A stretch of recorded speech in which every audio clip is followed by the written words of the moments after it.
Welcome to the Commercial Kitchen Chronicles, the original food service equipment repair podcast built by technicians for technicians. Whether you're on the front lines of repair, keeping the kitchen running smoothly, or just passionate about the food service repair industry, this podcast is your go-to source for expert insight, tech tips, and real stories from the field. What's up, everybody? Welcome back to another live stream of the Commercial Kitchen Chronicles. I am Pat Finley. I'm your host. Tonight we have a very special guest, Chris Stevens. He probably looks familiar to a lot of you guys.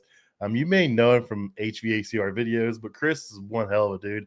And I'm excited to have him on again. He's been a big inspiration to me over the years, and I really look up to him. And, you know, I'll have some questions. I'm struggling about stuff, and he's always open to answer questions to help me out. So I really appreciate having Chris on tonight. But first, here's a quick tip from our friends at Viper. In commercial kitchens, clean coils and evaporators are essential. And Viper's NSF registered products are the best choice. Safe, effective, and formulated to keep kitchen systems running smoothly. I really like their products. I mean, they're safe in kitchens. They're NSF rated. I'm a little more comfortable using those than some of the other products out there because some of that other stuff's got some pretty potent smells, even though it says lemon fresh or whatever. It gags you and burns your eyes. So I don't experience that with Refrigeration Technologies. They have some pretty nice stuff and it works really well for me. So I know Chris is a big fan. I see it using his videos all the time. Yeah, I love Refrigeration Technologies, man. John is such a great guy. Mike's such a great person. They have great people. Ashley and Becca are awesome too. So sweet. So, you know, you spoke up a couple weeks ago or a couple months ago, said you'd love to come back on the show. And I was like, well, what better time? And it was either this week or 6 weeks from now when you get off call again. So I'm glad it worked out for this week. So how you been, man? Dude, I am so overwhelmed right now. Like, you know, it was kind of funny because I had to remember how to turn everything on. Of course, it's like muscle memory, but like I haven't done a live stream in like a month or two. It's been a while. I've done the overtime show maybe once in the last 2 months. Maybe, I think. I don't know. It's been a while. I've just been overwhelmed right now. So how hot is it out there right now? We're just in like easing into summer. It was 100 today. That's not our peak. That's like easing into summer. So yeah, it's not too bad yet. We're kind of warming our way into there. It's been rubber band weather. I think next week it drops. I think we kind of go down to like 95, 94, and then we're gonna peak back. What I consider summer is gonna be basically August through September, October, and that's when we're gonna hit 110, 115. And then if we go out to the desert climate, that's where we'll hit 120. But I don't live in the desert. Yeah. A lot of people think because they watch my videos, some of the more popular videos are when it's 120, 125 degrees on the roof or something like that. That's when I'm working out in the desert. It's not that way at my house. So yeah, last week it was like 95 here for a few days. We had a stretch where it was in the 90s for like 7 or 10 days, and it was Indiana's humid, so 95 and 80% humidity. It feels terrible. It's just absolutely stupid, And but what is humidity? I don't know what that is. Yeah. It's funny because people they will comment on my videos and they're like, "Well, it's 120, but it's dry heat." Come on, get out of here, dude. When it's 120, like it doesn't matter if it's dry heat or freaking humidity. I mean, come on, it's 120 degrees, but yeah, no, we don't have humidity here, so we don't know what that is. It's humidity. I explain to people that don't have humidity. It's like a pressure on your chest. It kind of feels like you can't breathe just because it's like the air is so thick. But someone explained humidity as like the air being thinner. I don't know. I didn't get it how they explained it to me. Here's the thing: the difference between a humid climate and a non-humid climate is that I wear long sleeve shirts when it's 120 degrees outside. Okay, I wear long sleeve shirts and it actually keeps me cooler, keeps the sun off my skin. Yeah, it's hot, but I can wear a long sleeve. I don't need, because it's not humid. So yeah. I always wonder, I see you wearing long sleeve long sleeve shirts for your videos. I'm like, he says 120 degrees. He's wearing long sleeves. Like, this dude's insane. But yeah, that makes sense. I mean, you look at people in desert climates and they always wear, full length clothes and everything. And it's, I guess once you're used to it, it's not bad. I mean, but yeah. Don't get me wrong. It's hot, but I'm deathly afraid of skin cancer, obviously, because we work in the sun every single day. So that's why I wear long sleeve shirts. The funny thing is that years ago when I actually had free time and we used to go to the river and like boats and all that stuff, I would always have like a permanent farmer's tan when I would go to the river, right? From wearing short sleeve shirts. Now I wear long sleeve. So when I go to the river, I'm white as a ghost and I instantly burn. Right. And so anything I do on my personal time, which I don't have any personal time really. So very rarely, like this last weekend, we went to my daughter's friend's family's house and we were out at their pool. And it's like, okay, I'll take my shirt off. And it's like, I'm white as a ghost, you know, and it's like, and then I instantly burn, you know, and it's like, oh yeah, because I don't have that farmer's tan anymore. Yeah. I get a farmer's tan. It's about from here down. That's about, I took the doors and top off the Jeep last weekend. I was driving around, had my, the sun beating down on me. I was like, I don't know if I want this right now. It gets a little rough, so that's cool. Yeah.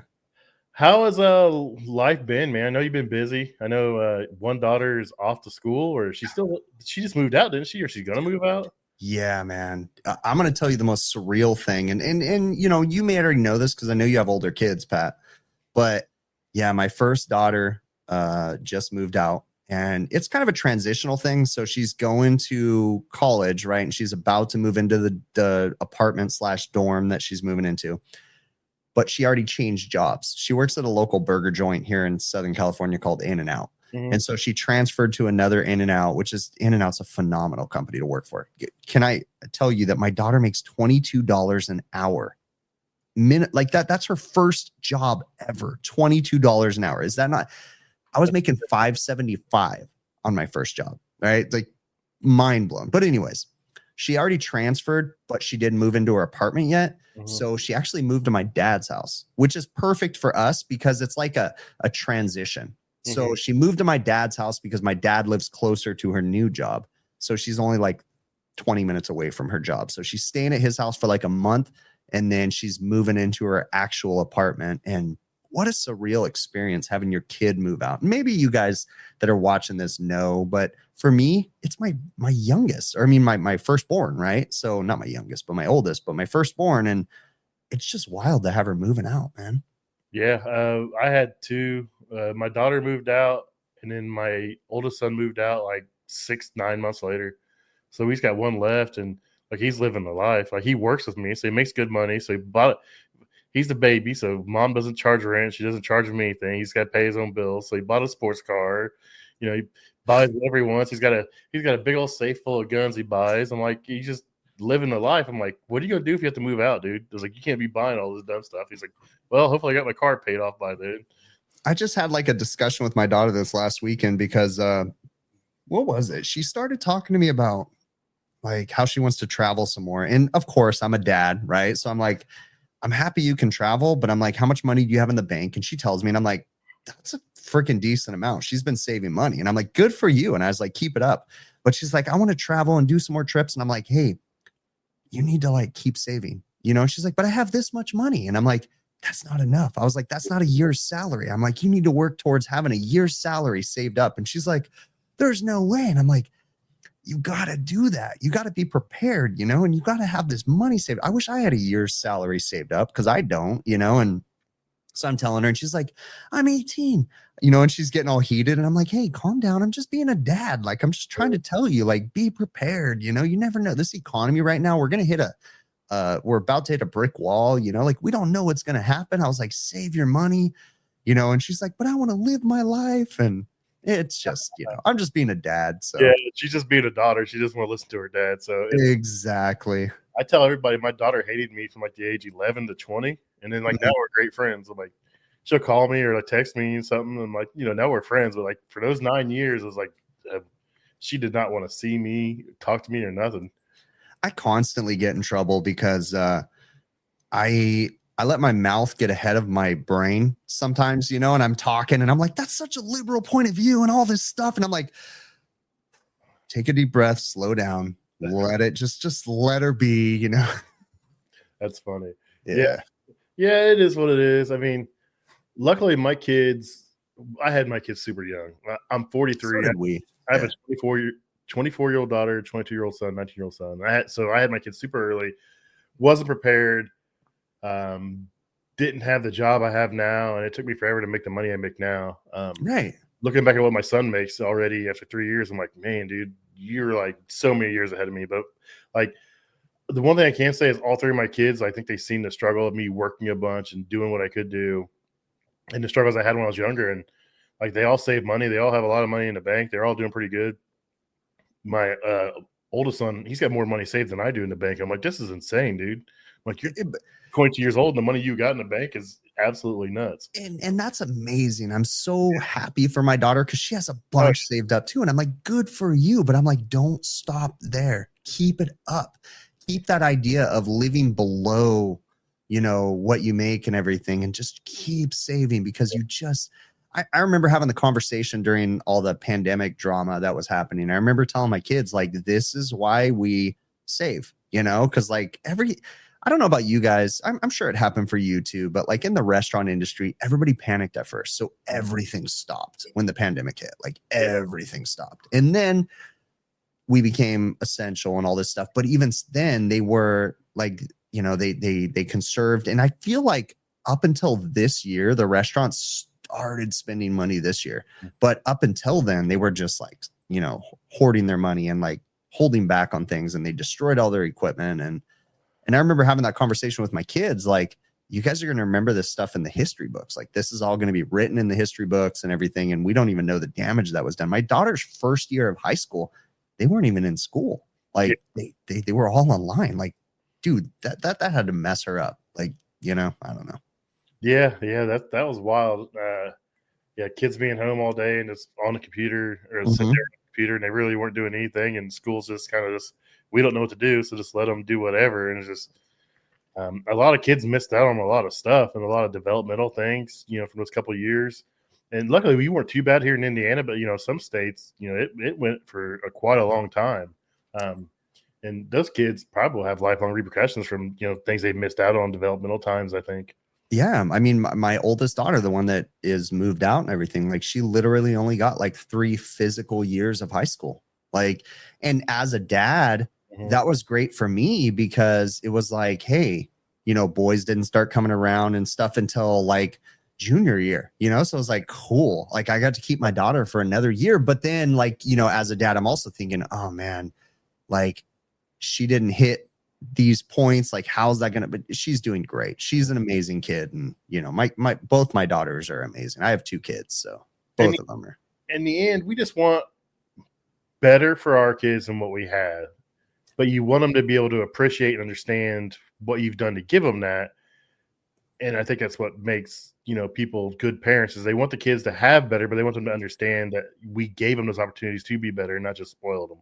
Yeah. And I don't like hold anything over my kids' heads or anything like that. But like, of course, like they're fed, they have a stable living. But like, for instance, recently with my daughter, the conversation was like, she's like, I don't need to worry about insurance. She's like, I'm covered under your insurance until I'm 25. And I'm like, okay, but what if something changes? Like, I might make a change. I'm going through my own headspace in my 40s where I'm like, I'm overwhelmed. And I'm like, you can't rely on, like you have to plan for that stuff. And she's, and then that just starts the whole discussion of like, I want to live my life. And okay, that's great. Like, live your life, but yeah, whatever. So Hudson's got a good comment. He said, I'm 18 and he's been in the hot side, cold side trade since he was 16. He's a service tech now. He still lives at home and he makes sure to save a minimum 50% of income. That's amazing. Dude, Hudson. Keep it up. Yeah. Like, live below your means, save as much money as you can. Don't rely on Social Security and, save. Like, I hate to tell people that, but like, save. Compounding interest is an amazing thing, especially if you start when you're 18 years old, 19 years old, 20 years old. Like, you can retire early and still have a ton of money if you do it right, if you start young. If I could go back and smack myself in the head at 18 years old, it's like, stop spending money on stupid stuff. My grandparents left me a little bit of money when they passed away and stuff like that. And I just blew through it. And like, just they're, don't get me wrong. That's life and you learn and, all that stuff. But yeah, it is what it is. We all make decisions and some of us, better than others, but I can say that I'm happy with where I'm at. I could be better off, but I am happy where I'm at. I've had a lot of fun. I met a lot of cool people, done a lot of cool things. So Isn't that cool though, that like the one thing that I really love, well, on one aspect, I like the social media. Like I like social media because it introduced me to people that I otherwise would have never met. Right? You and I would never have become acquaintances, friends. I consider us friends. Like we would never be friends, right? Because you live in Indiana, right? Yep. Yeah, and I'm in California. Like, how would we ever know who each other was? Like, so social media is great on that aspect. Social media also sucks.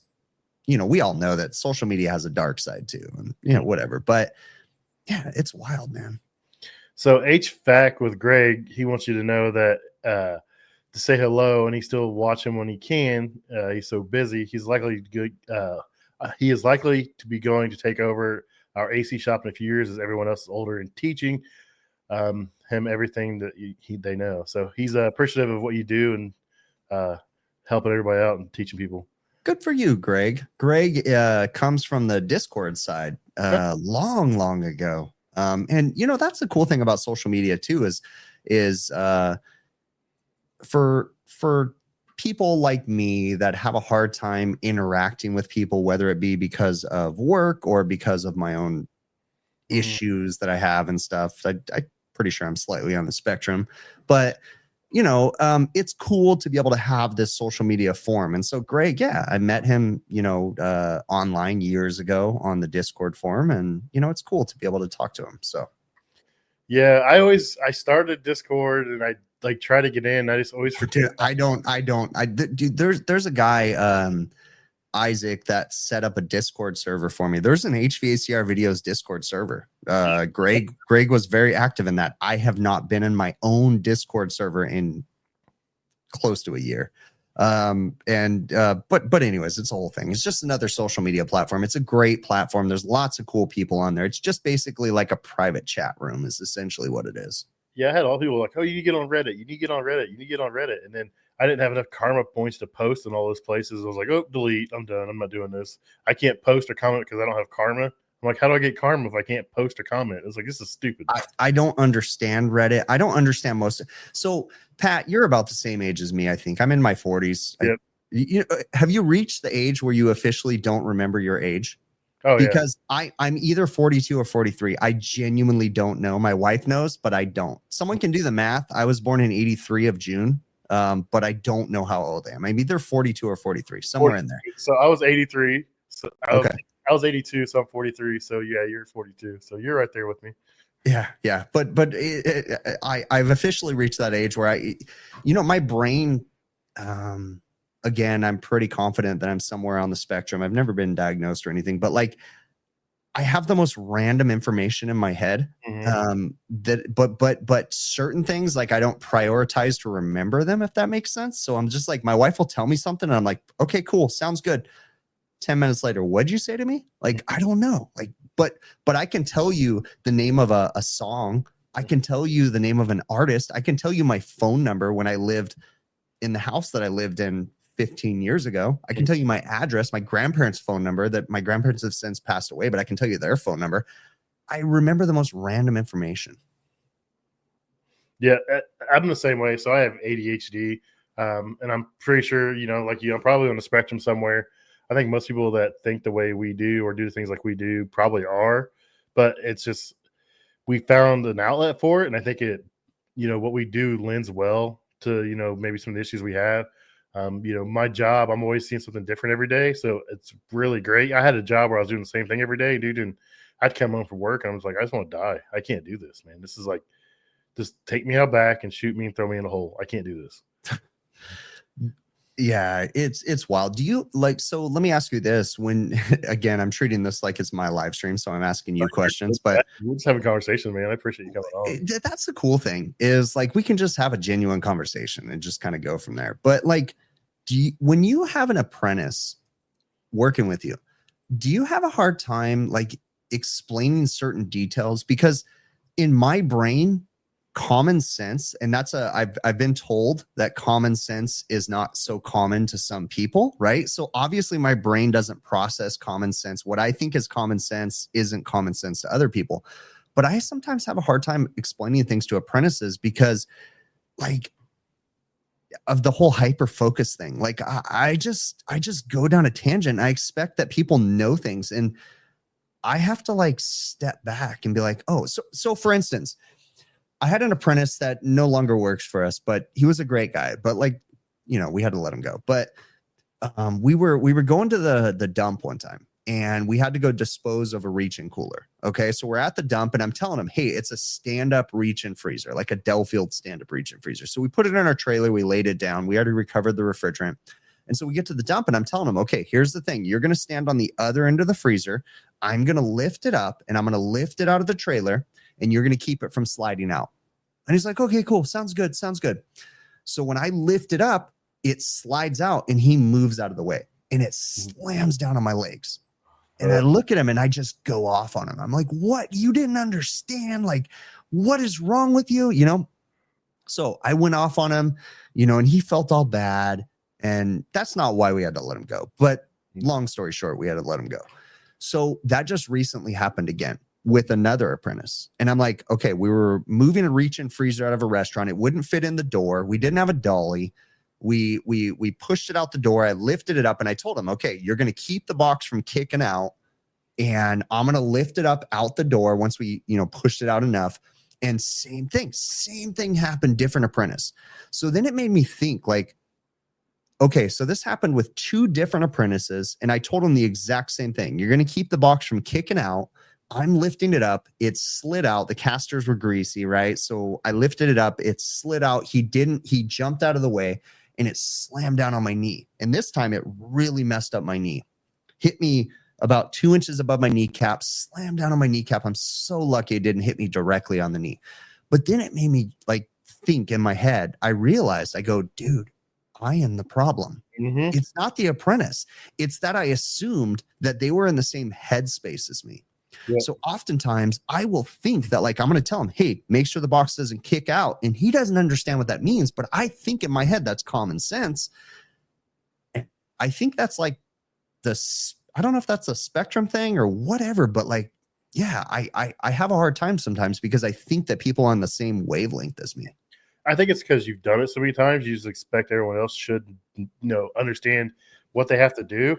But yeah, I've done the same thing multiple times. I've done it with my own kids, working with me. I'm like, and I'll lose my shit. I'm like, they don't know. I'm like, that's on me for not doing a better job or explaining, hey, put your foot here, brace this. This is going to slide, Yeah. Past that point, it's going to hit the casters. It's going to kick out, and I've really tried to take a step back and slow down and think about things when I tell things, especially with the latest apprentice I have. He's, 22 years old. He's no experience in this industry. And I'm like, I just like, if we're sitting there watching something come down temperature or something, like, oh, wait, this is a perfect opportunity to explain what this does over here or showing this over here. So I've really just been taking my time to think things through a little bit better with them. But it's hard to do, especially like something simple like moving that, you'd think anyone would understand, hey, put my foot here. This is going to hit these casters. It's going to want to roll. I got to stop it from rolling. And, sometimes, I think we just take for granted that we understand, but someone else doesn't. Yeah. And so this time with the apprentice, I was like, look, this was a learning lesson, and I showed him, I wish I had a picture pulled up because I could show you my knee, dude. It was 2 inches above my kneecap. Dude, it was black and blue so bad. And it just stopped hurting. And it's been like 3 weeks. It just stopped hurting. And every day I look down at it and I'm like, dude, I'm so lucky it didn't hit my kneecap because I wouldn't be working right now if it was my kneecap. Yeah, the top of that kneecap and shove it down, dude. It could do all kinds of damage, man. I'd have been destroyed. The other day, again, I have a hard time processing emotions and different things because I struggle with that, right? Mm-hmm. So this isn't something I'm proud of, but I'm just telling it as an example because my dog came in the house the other day. Both my dogs were outside. They got into something that they shouldn't have. And we treat our dogs like our kids, right? So my dog came in and he was shaking his head and he was acting weird. And then I realized he was foaming at the mouth. Like he was shaking the foam out. And I'm like, okay, he must have got into something. And I was so angry because I didn't know how to process the emotion. Right. And in hindsight, I can look back. Right. So I'm not going to make an excuse saying it was a good thing, but I got really, really angry and it felt so good. I punched the table as hard as I could. Just boom. I was so pissed. It would just felt so good to punch a table. I genuinely think I broke something in my hand. Like I think there's something wrong in my hand. It's still swollen. It's still messed up. And I just sometimes don't remember, like, I just get into the heat of the moment and I don't know how to process certain emotions. And I was scared. That was what it was. I was scared for my dog because I care for my dog. And he obviously got into something stupid and it made me angry. My wife was like, and I feel bad for my wife because we got to give props to our wives first off, because my God, my wife has to deal with so much drama because of me. And she is freaking amazing, like having to deal with it. And she was like, I thought you slapped the table. And I was like, no, I punched the table because I was mad and it felt good. And I told her that too. I was like, it felt so good to punch the table. And then it was instant regret. And it was like, oh God, I could have hurt myself. And I think I did hurt myself. It's still sore, and it's like, and it's been like a week, and it's like, damn. But I broke my hand as a kid. I got mad and punched something and broke my the bone in my hand right here. They call it a boxer's fracture. So like my knuckles actually dropped down. I got a big hump right here because I punched something metal as a kid. And instead of hitting it, when you punch, you're supposed to hit like your first 3 knuckles. And I rolled my wrist and I hit it with that pinky and just broke it right over because I was mad. And I think thinking back after what you said, I think it's just because I don't know how to process emotion correctly. It's instant. Everything goes straight to anger. Yeah. I've noticed I've been getting better here lately. Like something will happen and normally I'd like lose my cool. And like now I'm just like, it is what it is, I guess. I don't know if it's just me in a funk right now or if it's me learning that I need to control myself a little better. I haven't figured that part out yet, but I'll take it as a win for now anyways. So, yeah, I genuinely think that I've been relying on certain vices to eliminate pain and stuff like that lately, so I recently kind of took a break on certain things that I was taking. And I think that it's kind of like a withdrawal function or something like that made me punch the table because I'm kind of reacting to certain things and whatever. I've noticed that when I drink more, like I kind of, as I'm taking a drink. well, I take a drink. I'll have 1 drink or I'll have 2 tonight, but I'll have like 2 drinks, 1 or 2 drinks. When I do the show. That's about it. But like, I notice if I drink heavy, like that's when I always make terrible decisions the next day. Like, that's when I'll get on a rant on Facebook and like I'll go off and I'll get in trouble at work or I'll get in trouble with Safessa. And it's like, I think back, I'm like, oh, I drank last night. And it's like, it always seems like Sunday mornings like are my days where I get in trouble for saying stuff. I'm like, oh, it's because I used to drink on Saturday nights. And like, I mean, I still have a couple of drinks here or there, but I don't drink like I used to. So, interestingly enough, that's one of the things that keeps me, that has me a little bit worried about a future. And a future for me is getting into the education side, potentially not running a contracting business anymore, not anytime soon, but like that's a future. And one thing that I'm worried about is my inability to be able to say whatever the F I want on social media. Because like right now I can say whatever I want and there's no repercussions. And I worry because I do say stuff. I sometimes will say random stuff. I'll make a post and they get a lot of engagement. People love them. And it's like, I get to say whatever I want. And I wonder again, you know what? And here's the thing. We all have certain thoughts in our head, and the bigger the company you work for, the harder it is to be yourself on social media. mm-hmm. That's the truth. You don't need to go any further. I got you, but Oh, I mean, I can talk about it. It doesn't bother me. Like, I'm not allowed. People, and it's not me, and it's not my work. It's outside people seeing me. Do not separate me as a person or my opinions from me as a technician for general parts. So, well, and let's be honest. 99% of the people out there relate to what I say. And I'm not saying you, but to what I say when I express something that's a little controversial. 99% of the people out there relate to that. Oh, yeah. So it's what everybody's thinking, but what everybody else can't say. Yep. And I made a post about these cameras. We have cameras. I mean, I hate them, but it is what it is. So be it. I mean, if I want a job, I got to deal with it. So, but like last year I made a list of like, I went through and like I used ChatGPT. It's like, hey, what would be some engaging topics to make posts about for social media to get some attention? And that happened to be one of them. Well, I put it out there And like 3 days later, my boss calls me and goes, "Hey, Pat, we got to have a talk." I was like, "Shit." I was like, "What? Was it about the camera post?" He goes, "Yeah." He goes, "That was a little untimely." I was like, "What do you mean?" He goes, "Well, they're coming." I was like, "I thought we were testing them." He goes, "No, they're coming." He said, "Now I have to have a company-wide meeting with everybody, let them know because you made a post about it." And I was like, "Dude," I was like, "I had no idea." I was like, I seriously had a list of like questions and stuff I can post on social media to try to get some engagement. I said, I got engagement. And then I said, now I'm like responsible for a company-wide meeting. He said, "You're all right." He's like, "I just wanted to give you a heads up though." I was like, man. So I want to talk about the cameras, but real quick, if you don't mind, there's a comment on here and it's hilarious. Up there, someone says something about booger sugar on the comments and they're talking about me because I would always joke around and say that I have Coke nose because when I start doing live streams, I start itching my nose all the time, right? And so it grew legs and started running away. And people think I'm doing Coke. It's not Coke, okay? My nose hairs get too long. And step back. When you notice that my beard is getting ridiculously out of control, it's because I'm not trimming my nose hairs and they touch my mustache hairs. And then I start touching my nose all the time. And I always joke around and say it's Coke nose, right? Because I don't care what people think. Like, I'm not doing Coke, okay? But... that's hilarious. Like, I love those comments, and I love that people out there can have fun with my social media. I love that people can make fun of me because I know that they're kind-hearted and they're just, you know, poking at me just like friends do or something like that. And that's the cool thing about social media. Like, it's a whole running joke that I get Coke nose, and it's literally just because my nose hairs are touching my mustache hairs, and then it's like, oh yeah. It just so happens to hit there. But as far as the cameras go, you know, as a business owner, and so I own my business, I run it with my dad. Okay, my dad started the business 35 whatever years ago, and him and I have partnered, and we run the business together. My dad has got 3 feet out the door. But he's still active in the business. He just doesn't work in the day-to-day. He comes into the office 4 days a week right now. Be honest with you, he's coming in 5 days a week. He's been helping me a lot lately. Like today, he came in. He usually doesn't come in on Wednesdays. Anyways, that's the whole thing. But cameras.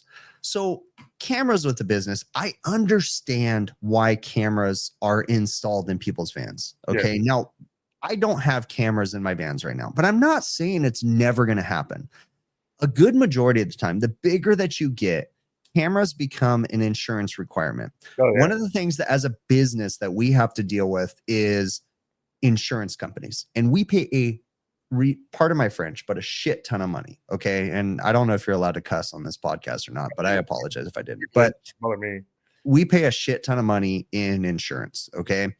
And a lot of times insurance companies will come back to you and they'll be like, hey, we can lower your rates if you install cameras in your vans. Okay. So a lot of companies will install cameras. I don't have them in my vans. The only thing I have is GPS on my phones. And even that, I could care less what's going on. Because here's the thing for me, I'm a small business.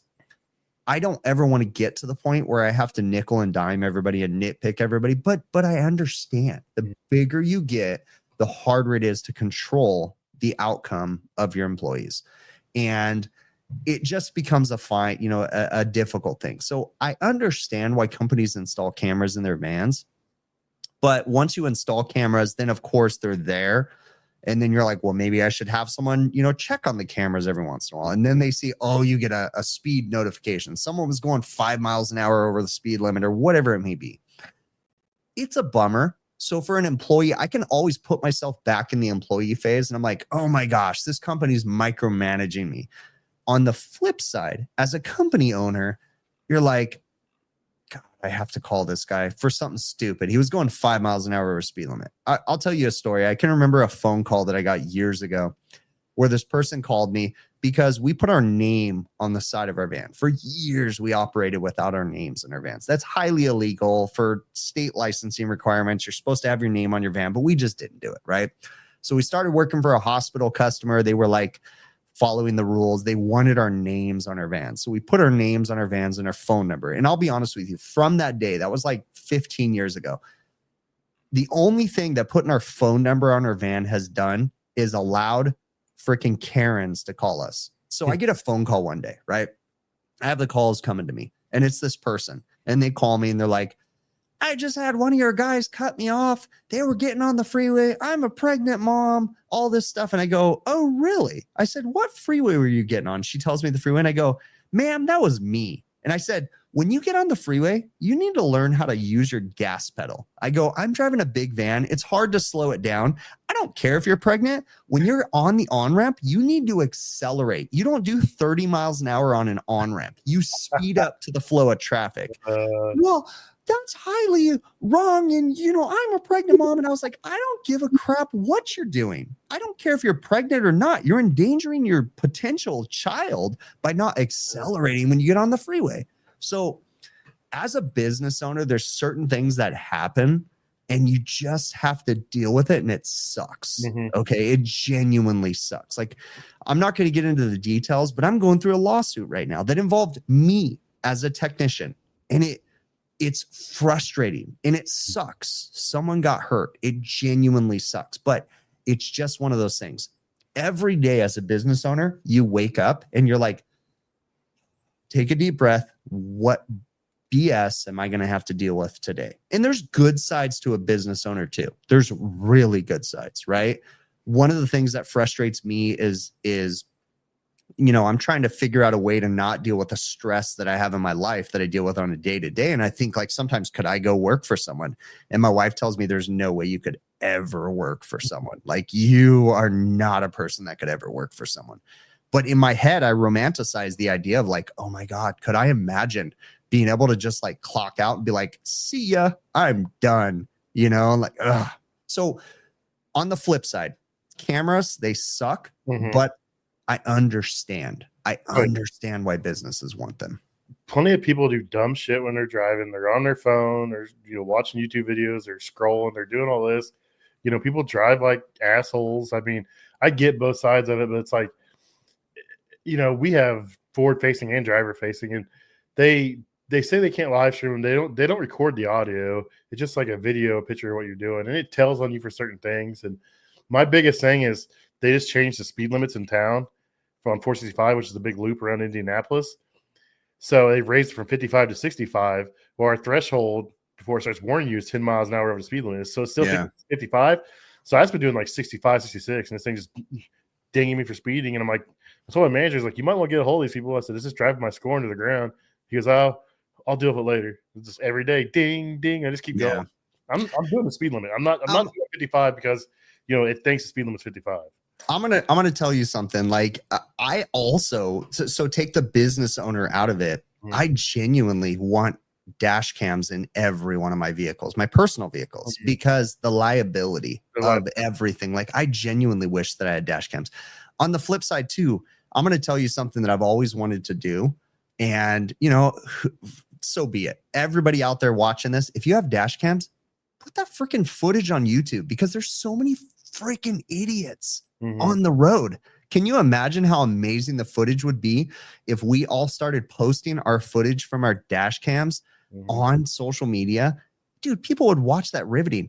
Like, again, I support police and everything. Like, I genuinely do. But can you imagine if you posted the footage of every cop that breaks the law? Like, dude, I see it every day. Oh, yeah. I see cops speeding, cutting, not using turn signals, not using their sirens when they're cutting into the carpool lane and flying through. And that dude's just driving to work. Like, in my area, police officer, there's a whole thing. But, like, I encourage everybody out there, if you put a dash cam in your vehicle and just post that crap on social media, because it would be hilarious. I love watching dash cam videos. Like the people are like, we're someone pulling slam on their brakes and like, so they hit them and then they like they're hurt and all this other crap. You watch the ones that, like, I don't know what it is. The most comical dash cam videos are in Russia for some reason. But if you watch the Russian dash cam videos, dude, people will get out of their vehicles and give someone a beat down. Like, just give someone a beat down and then they get back in their vehicle and drive away. It's hilarious, dude.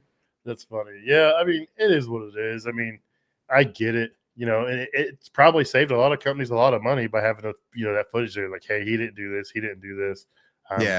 It's inconvenience. It's new. It's guys feel like it's an intrusion, but I mean, it is what it is. Dude, like, again, as a business owner, what you don't understand is every vehicle accident, whether you're at fault or not, ends in a lawsuit for the company. Even if it wasn't your fault, it's a lawsuit, and a lawsuit requires lawyers. and or insurance companies to raise your rates. And it's just like, again, I wake up every day and think, what's going to happen today? You know, and it's just, and again, don't get me wrong. I'm not trying to say pity me as a business owner. There's plenty of perks. There's a ton of perks. There is. Okay. But every day I wake up thinking, what's today going to hold? You know, like, okay. So I romanticize in my head the idea of waking up and not being concerned about that at all. I envy people that get to wake up, just go to work, clock in, and then clock out and go home. Can you imagine? And I know, Pat, you're a person that it doesn't matter that you're not the business owner. You still are hyper concerned about everything you do because you're very similar to me. Mm-hmm. Can you imagine? Like, dude, in my head, I envy people that can just clock out and go home.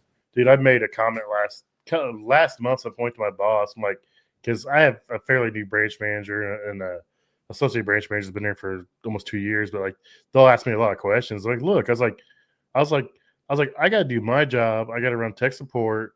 I've got to help all these other guys. I got to help the office. I said, I got to help do your job. I said, why don't I just start my own company? And they looked at me like, are you going to do this? I'm like, I don't have no desire to do this right now. It's like, but like, I'm doing all this stuff. I'm like, I'm worried about the customers. I built relationships with manufacturers. We have manufacturers calling us because of me and things I've done for them. I'm just like, I don't know. I'm not a business owner, but I could see, you know, the things I do and then add in all the other stuff on the back end. I could see, you know, just going and clocking in one day, it's like clock in, clock out, and like just do your job. But even if you were to do that, you wouldn't be happy. You wouldn't stop there. I dream about the day that I can become a park ranger and not concerned about anything when it comes to HVAC. One day, I'm going to tell you too, one day I'm going to disappear from the HVAC space and there's going to be no notice. It's just going to be freaking, dude, in my head, I've planned this out that just like one day I'm just going to delete everything. Like everything just goes blank. Like, where did close the business. And then I'm literally like, you're going to run into me in freaking Yosemite National Park. And I'm going to be the park ranger making $12 an hour. Like, just, I have to hit the lottery to hit that point. But like, that's my dream one day, just to become a park ranger and just be able to go out and tell people how to live off the land and like not have to worry about a single thing in life. I used to dream about was like selling everything and moving to Alaska and just like some remote village in the middle of nowhere and just be like, hunt for my food, fish for my food, and like just live in the bush in Alaska and just like be done with everything. It would never be possible within the space that I work in within, which is the restaurant industry, right? But like, I wish that I could move to a place where I have like 40 miles between my neighbors, like just a house, and then 40 miles in each direction between another house. Like, but that would not work with like what we do because we have to live in metro areas to be able to like work in the restaurant space that we work in. And I don't know, it's just like a wet dream of mine to be able to be like, I'm the same way. I'm like, I just want to get away from everybody, like turn my phone off. Like I'll have a satellite phone in case I have an emergency. And it's like, I've always told my wife, if I ever go crazy, like if I ever lose my mind and just lose my shit, I'm just going to disappear into the mountains. So you brought up something, you made a post last week or the week before talking about trainers in our industry. Like, yes. And that was a great post because, you know, I've said the same thing as you.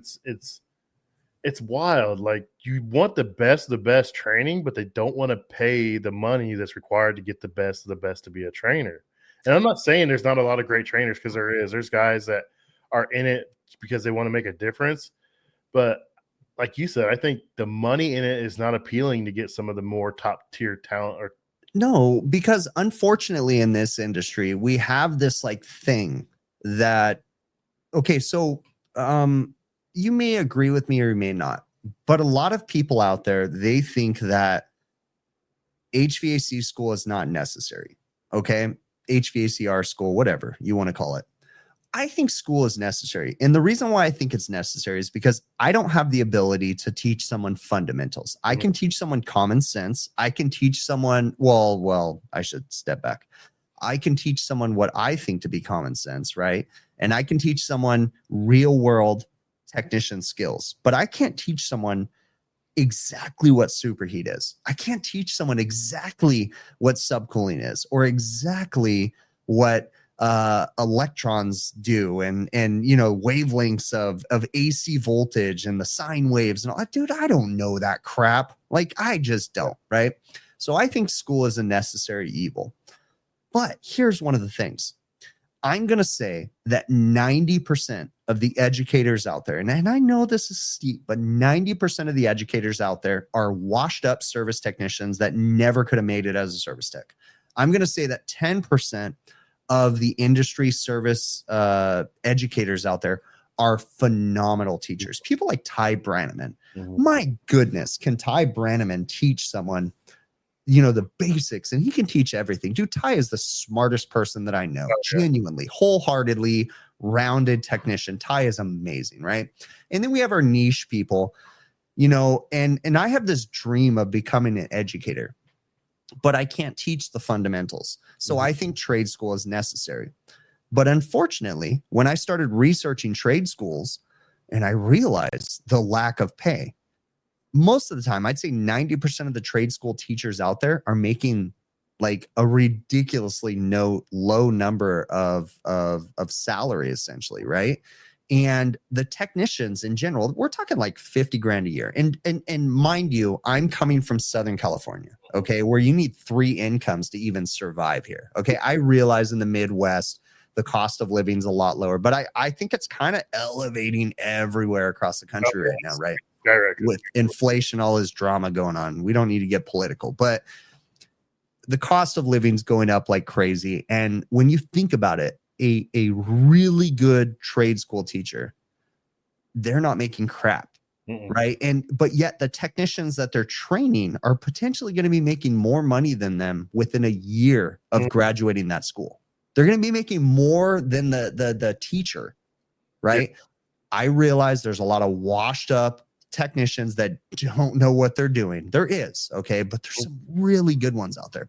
And it's disheartening because your trade school educator should not be 75 years old, should not be 70, should not be 60, should not be 50. Your trade school teacher should be 30, 35 years old, okay? But I couldn't support a family on a trade school salary. There's no way.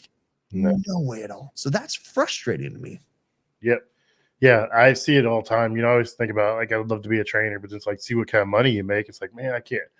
Even if I didn't have kids, didn't have some of the bills I have now, I was like, I couldn't do it. I couldn't live on this. It was like, I don't know how these guys do this. And that's why I think a deterrent to a lot of the people that would be really good at it is just, they can't live on that. And, I did a grit camp with Ty a couple weeks ago. Dude, I want to do one of those so bad, but I don't have a chance to do one, or at least go to one and help out. Do it, dude. It was one of the funnest things I've ever done.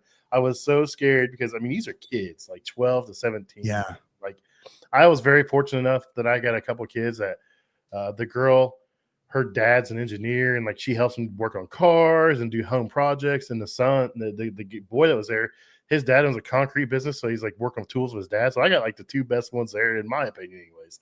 And they were really good with tools, and they knew a lot of stuff. But if you get a chance to do that grit camp or grit foundation to help out, man, it is an absolute blast, because you're introducing trades to kids that may have no idea that trades exist, and they're just trying to save some kids from going to college and coming back out with a bunch of debt, and they can't use it. And I'm not against college. I'm not that guy. I'm not gonna tell you can't go to college. That's not me. But yeah, plan. That's all I ask. I want to talk about the college thing. So I feel, and I get it, but like I saw a social media post recently from one of the online education sites, and I feel like they're jumping on the no college bandwagon a little bit too much. Look, college is a great resource, right?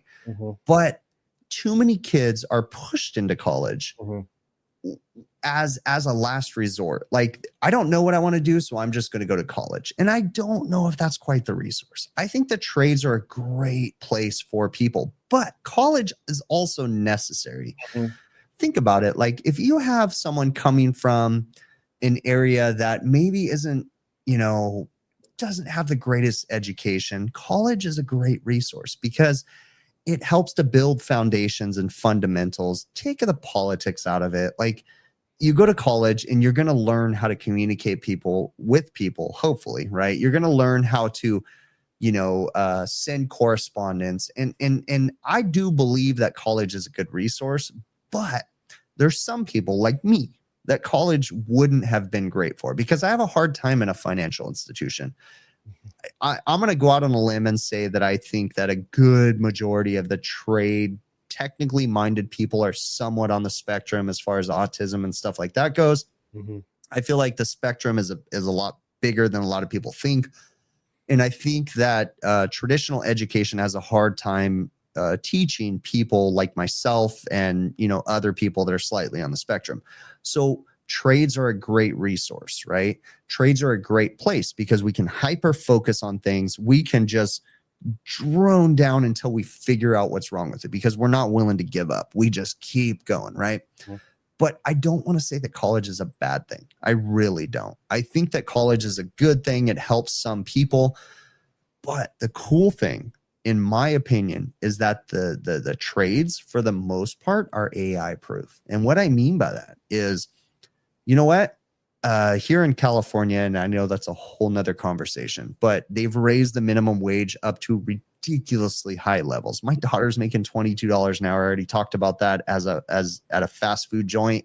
That's insane. That's ridiculous. Okay. There's nothing right about that.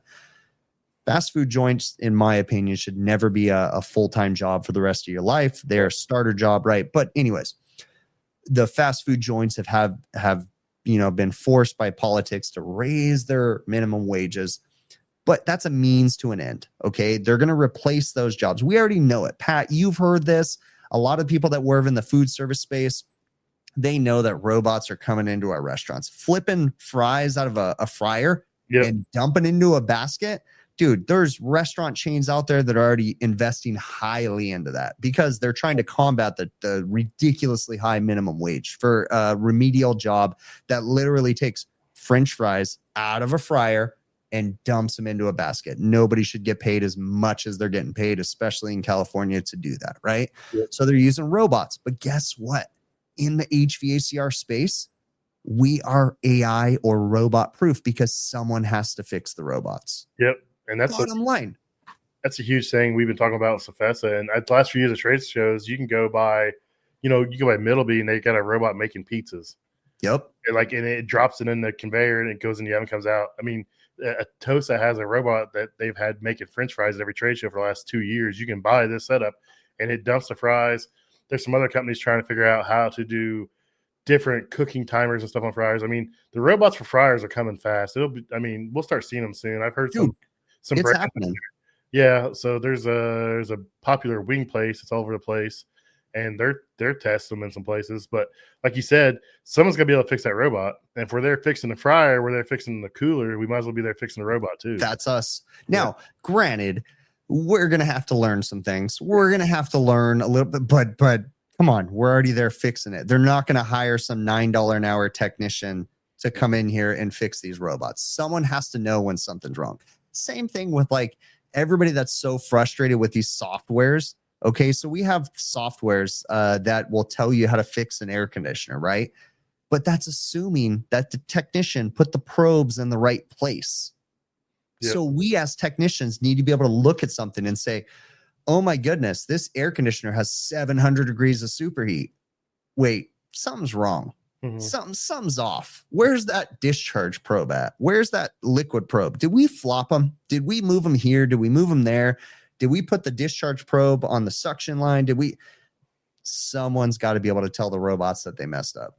So talking about that, so I had the wildest dish machine I've ever worked on my entire life. It has a heat pump on there, and that's how it produces the hot water. You feed it with cold water. It uses the heat pump to heat the water and to pull the condensate out of the dish machine and turn it back into water. And this thing was wild, but when they wired it, they wired the transducers backwards. So they put the high side on the low side and the low side on the high side. And two other service companies out there couldn't figure it out. I'm like, this thing was just bouncing off the pressure switch and it wouldn't shut off. It was I was 700 and some PSI on 410. It's just climbing because it wouldn't turn the water on because it was hooked up backwards, but it wouldn't trip the high pressure because the transducer hooked up to the low side. So it didn't know. It was just freaking out, dude.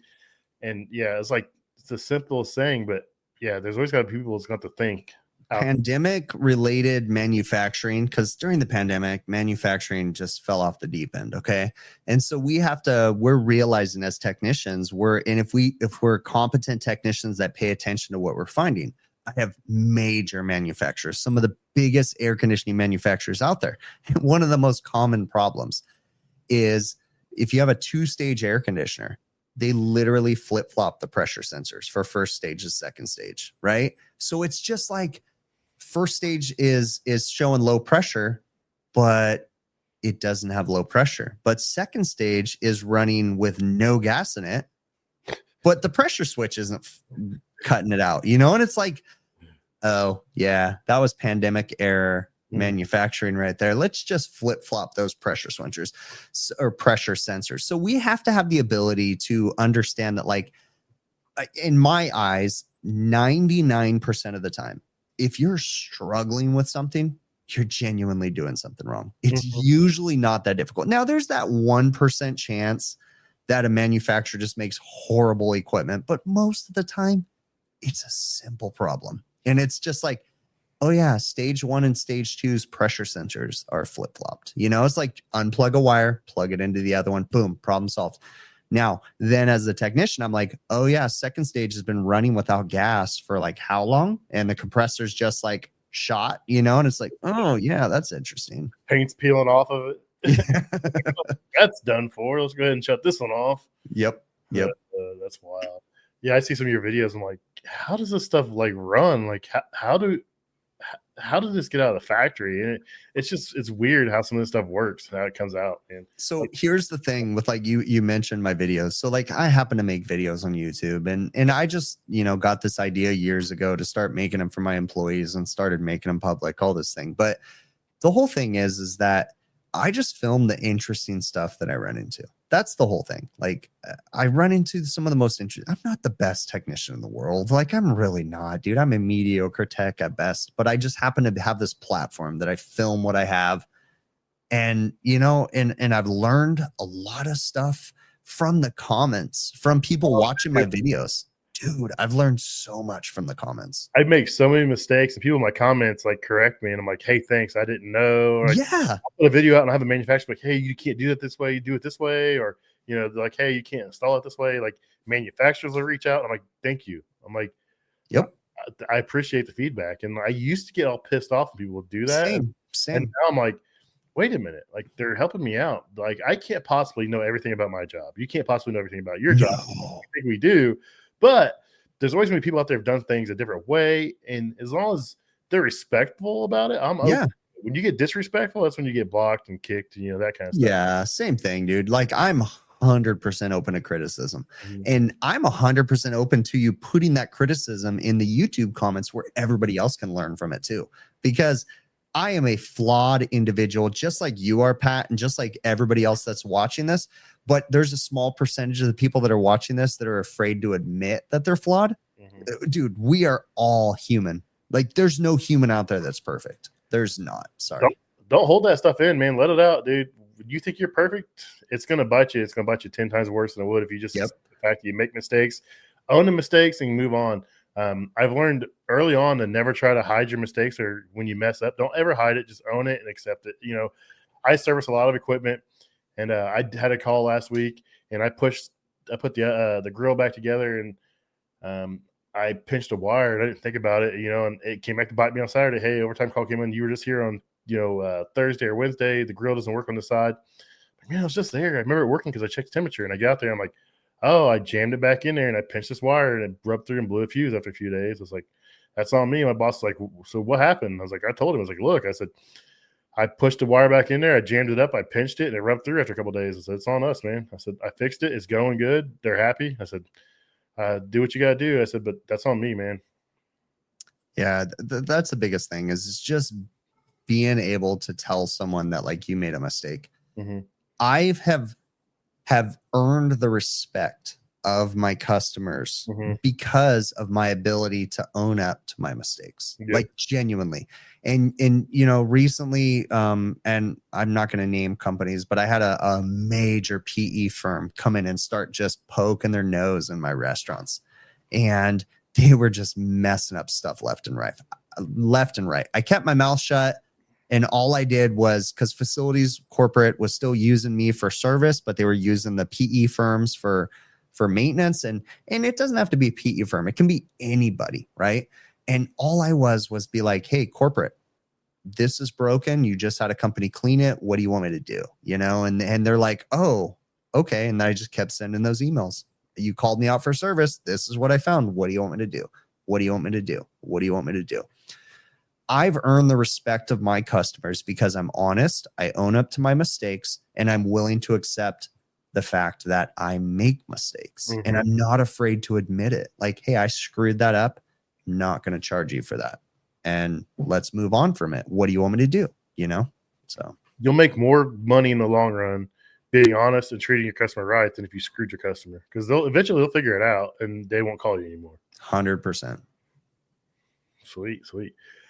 Yeah. I got a question for you. So, I try to record some of the stuff I do, but I get too wrapped up in the repairs and I forget to record like a bunch of it. And next thing you know, I'm turning, say, this oven back on, and I'm like, oh, that was really cool. I should have recorded all that. So, I'm sure you do it all the time too, especially if you're long format. Because I want to do more long format, but I just it's hard. Okay. So here, well, I don't want to cut you off. All right, but I'm going to tell you right now, I don't care about YouTube's best practices. I don't care if they tell you your video should be 7 minutes or less. When I'm editing a video and I'm like, there's no way I can consolidate this 6 hours worth of whatever into 7 minutes. So throw YouTube's best practices out the door. My thought is that when I'm recording a video, I'm going to consolidate this down to a point that I think that it still tells the story.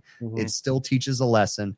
Bottom line, my videos are for my employees. They were never meant for the general public. So to me, every video that I make is a learning lesson for my employees. So I didn't mean to cut you off with your question. I never got to the bottom of your question there. No. So how do you make the effort to make sure you record everything? You just do it for a long time now. So I've been lucky, man. And I'll be honest with you, there's been some banger videos that could have been made if I would have hit the record button, because the heart of myself is that I'm a genuinely lazy technician that wants to cut every corner that everybody else out there cuts at the single, every single time. I want to cut those corners because I just want to go home. I don't want to film this whole entire thing and make a production out of it. I don't want to follow big picture diagnosis. I don't want to follow best practices. I just want to push the button and move on, right? I just want to hit that high pressure reset and bounce out the door. I don't want to stop, think about it, think what caused the high pressure control to reset. Let's watch it for a few minutes. But I started thinking, I was sick of the callbacks. I started thinking what is going to make me successful as a business owner? And that's keeping the employees being, as thorough as they should be. I'm sick of callbacks. So I started filming things, but I run into it on a regular basis where I think God damn it, I should have filmed that. That would have been the best video ever. Instead, it's going to be a story tomorrow morning, and I'm going to tell my guys about it. And that was the whole start of the videos. Was I was at a desperate point, and we had just lost 3 or 4 service technicians in a short amount of time. 99% of the fault was at myself. I wasn't paying attention to what the technicians needed. I had to hire a bunch of experienced technicians, and then it was too expensive for me to take them riding along with me every single day. So I started filming things, and it just kind of turned into this thing. So I still run into that on a daily where I will, go through a service call and it's oh my God, that would have made the best video ever. I do it. So I've just gotten into the habit. I have more unused footage on my hard drives here than I have used footage, because I'll start to film a video and then it just gets out of hand. And then I'm just I have to hyper focus on this and I can't think about filming this, and then you don't, and then you're oh my gosh, when you figure it out. Some of the best videos and some of the best service calls out there, that's the easiest way to put it. Some of the best service calls out there, the outcomes, they're usually the most frustrating ones, but the outcome is the best learning lesson. And I found myself learning the most from those service calls that make you want to just end it. Like you just want to just walk off the edge, you know, and you're just like, oh my gosh, this one's driving me nuts. But it turns out to be the best footage when you end up filming it. So I have to force myself to film almost everything. Now, as far as I do want to talk about something right now. One downside to these videos and the success that I have with YouTube and all this different stuff is people that watch my videos and then think I want to start making videos myself. I'm super amazed at some of the videos out there, but I'm also bummed when I find out that an apprentice just finished school and he wants to start his own YouTube channel. That's his goal, is to start his YouTube channel. Look, if you're an apprentice, if you're 1 to 2 years in the trade, do not pick up your camera. Do not start filming crap. Focus on your job. Be 5 to 10 years in the industry before you start thinking about filming something, because you have no place. The HVAC YouTube space is not, you're not going to be successful if you're just some dude that's just filming things to just get likes and views. I could care less about likes, views, subscribers. I don't give a crap about that. I just want to help other technicians. So you need some experience in the trade. And that's one downside to what I'm doing, is so many people see my stuff. And don't get me wrong, there's nothing against the people that are doing it, but I have some people that are like literally only in the trade for 1 or 2 years. And they're like, I'm starting my own YouTube channel and I'm going to make videos just like you. You got no place doing that, man. You genuinely don't. You need to own your craft and you need to know what you're doing before you start picking up a camera. Yeah, I've seen several people that were actually in school, not even in the field. They were in school and they started making YouTube videos on it. Like, the irony is do you notice that they get the most sponsorships? Do you notice that the new people coming into the HVAC space get all these sponsorships and they're like, oh, everybody sent me this stuff? It's because they're trying to get free publicity. So get over it. Yeah. Like I always make a joke to people, my friends and stuff. I'm like, oh, no one wants a fat, middle-aged, bald white dude to be their spokesperson. So that's my joke. You know, it's just one of those things. But like, genuinely, if you are just getting into this trade, good for you. This is going to be a solid foundation. You're going to have a career for the rest of your life if you're a competent person. But there's no place for a camera and starting to film crap. You need to focus on what you're doing. Trust me. I remember my dad telling me, when so much content is just paid ads these days, 100%. So many people I see, it's turned to paid ads. It's like they don't even show their work anymore. They're just like a tool or something. Sorry. Dude, there's some videos out there that are literally 12 minutes of advertisements, and it's kind of sad because if you go into the comments and you look at the comments, the viewers know it. The viewers say it in the comments. They're like, this is literally 30 minutes of an advertisement. There's no content in this, you know. Look, here's the thing.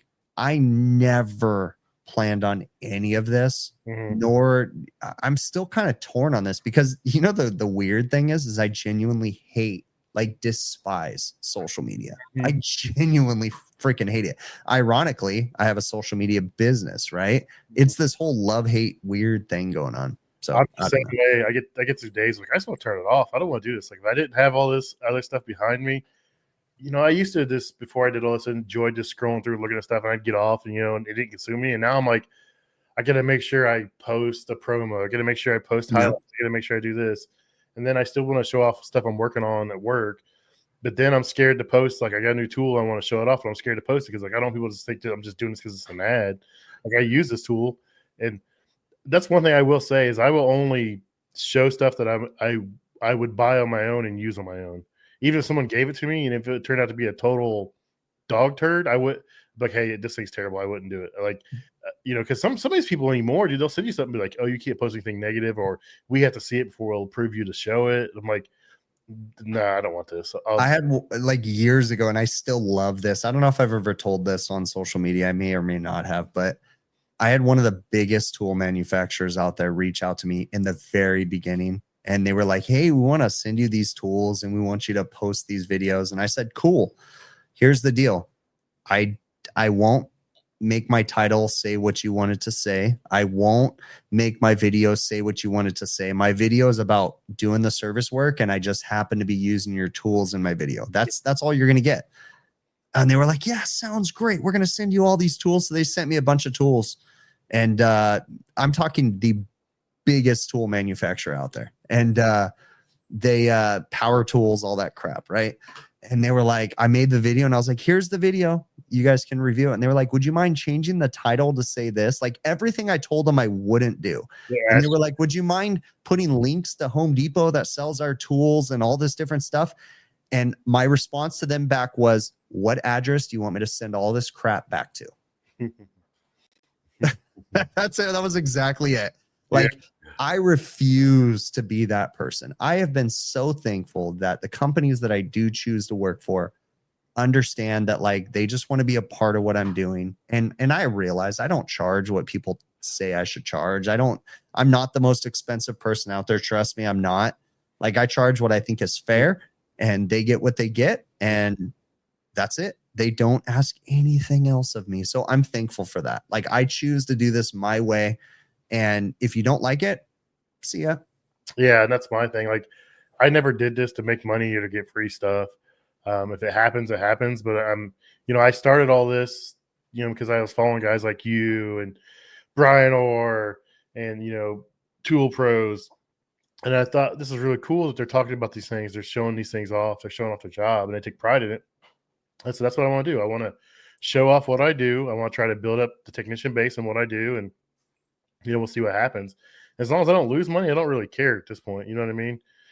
But I have fun doing it. And it's all about growing the industry and like showing off people like you and all my other guests. Brian's been on multiple times in the chat, and Ryan Hughes and all those guys. They've all been on the show, and I want them to tell their stories about what this job has done for them. I mean, it's brought people out of homelessness. It's brought people out of bad situations.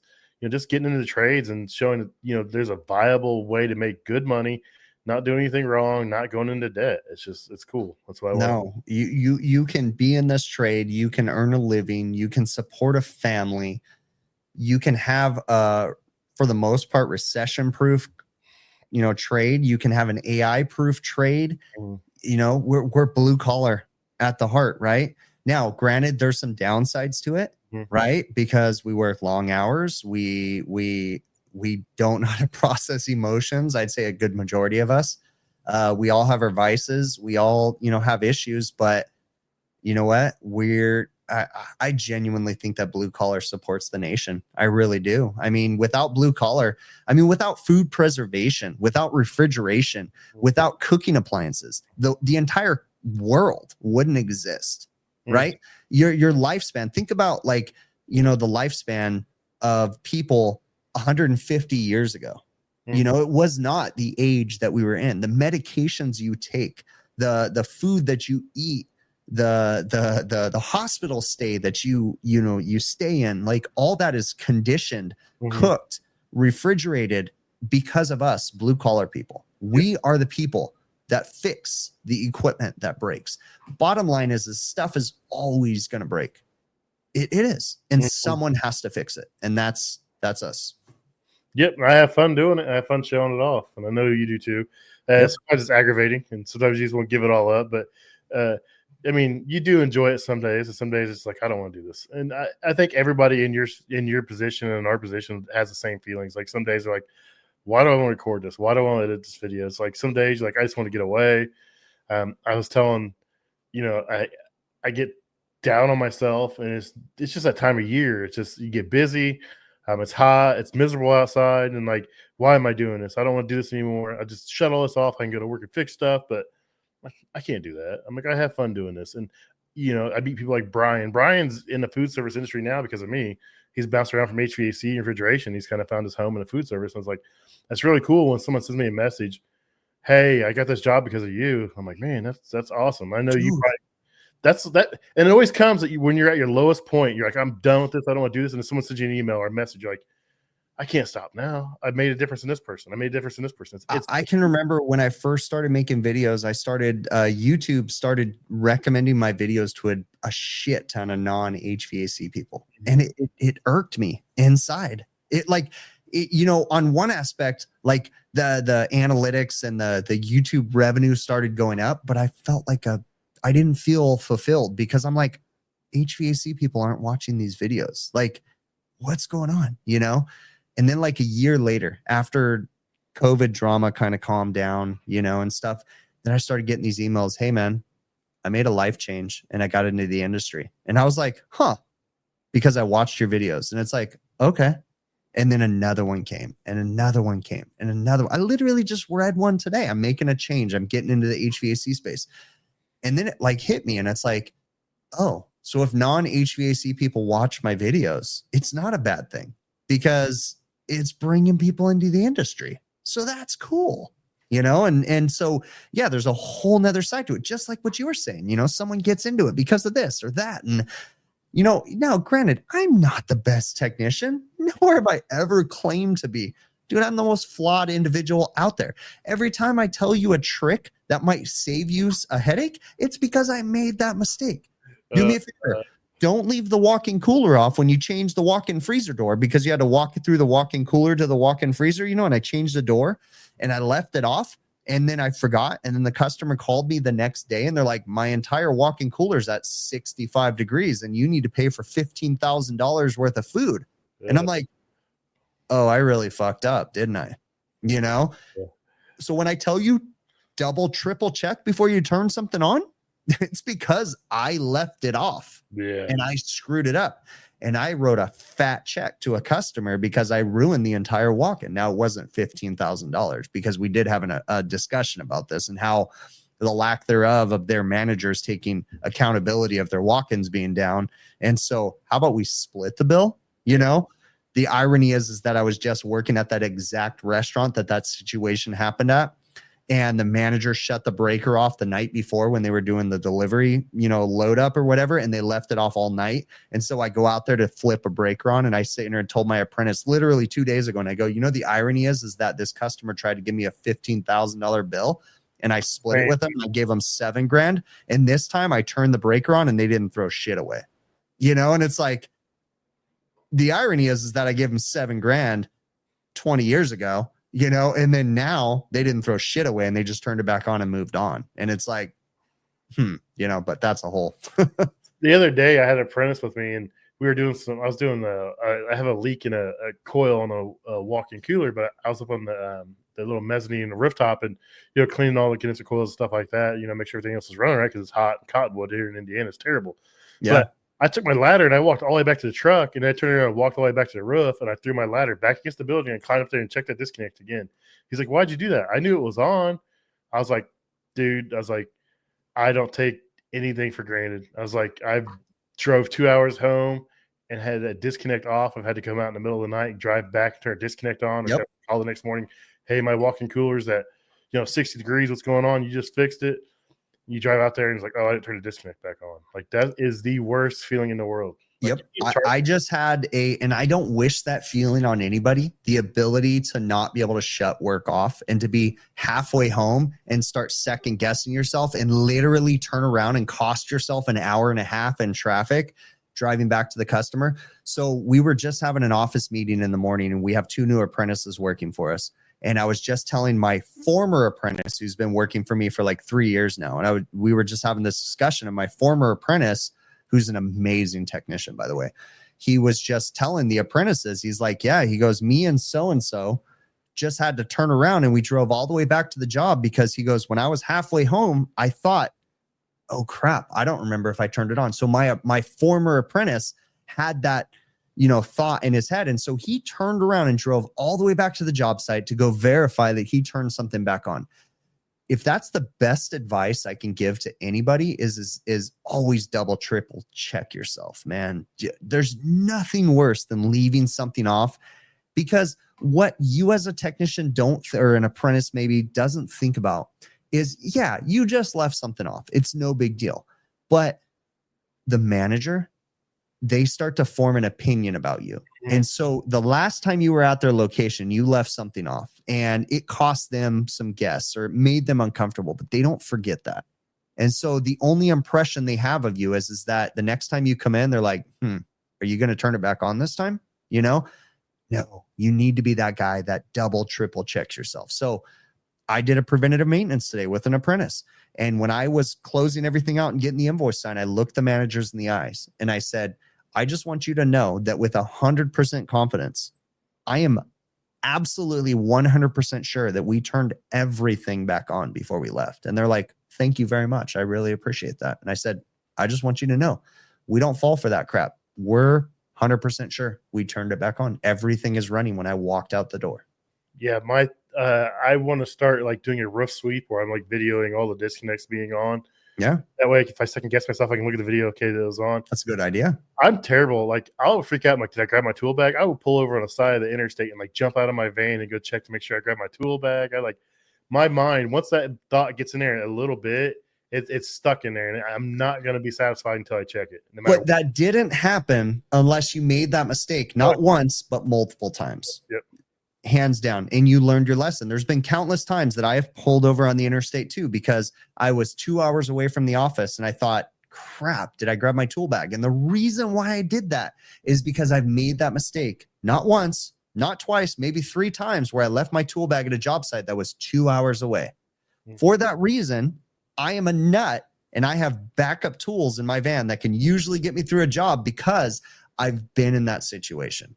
And so I tell apprentices and things like that, like, look, you need to carry backup tools. You need to have what you need to get you going, because trust me, there's going to be the day that you're going to leave your crap 2 hours away, you know?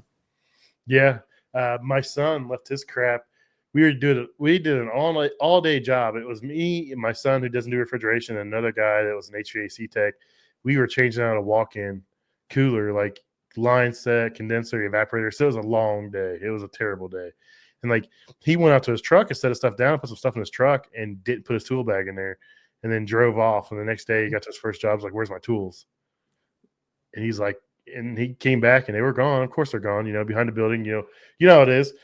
You wouldn't believe the amount of vehicles that drive behind strip malls every single day, looking for scrap, looking for skids. Yep. See a lot of tools there. They're gone. It's an easy payday. Yep. They're gone. They're gone. He learned his lesson today. He's like, I double check every single time. I can't have that happen again.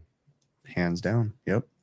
All right. It's been an hour, 20 minutes. I'm sure we could go 3 hours easy, but I really appreciate you coming on, Chris. You're a good friend of mine. I can say that we've hung out outside of social media several times now. That we have. Our wives have met. We've had dinner together, so I can say we are friends. But I really appreciate you coming on and just talking about life, man. We don't always have to talk about work. We talked about our kids. We talked about work. We talked about everything. It's just good to have a conversation with you and just to get out there. I mean, you're full of knowledge, and I appreciate everything you do for the industry and on YouTube and social media and, everything you do. It's just really cool to actually know you and to know that, you are that guy in the video. You do stress out. You do have, things outside of the videos, but you are a good person. So that's really cool. I can promise you that one day, with 100% confidence, my channel will disappear. I fantasize about hitting that delete button and everything is going to be gone. So watch it while you can. All right. You guys know where to find Chris. HVACR videos everywhere underneath the sun. And I appreciate you coming on, man. Have a good night. Thanks so much, Pat. It's been awesome. Yep. See you, buddy. If you guys would, please consider subscribing, rating, and reviewing the podcast. It really helps us grow and helps us know which direction to move in. Also, if you have any suggestions for guests, please email me at commercialkitchenchronicles@gmail.com. Or if you want to be a guest, email me. Love to have you guys on. Thanks a lot. See you next week.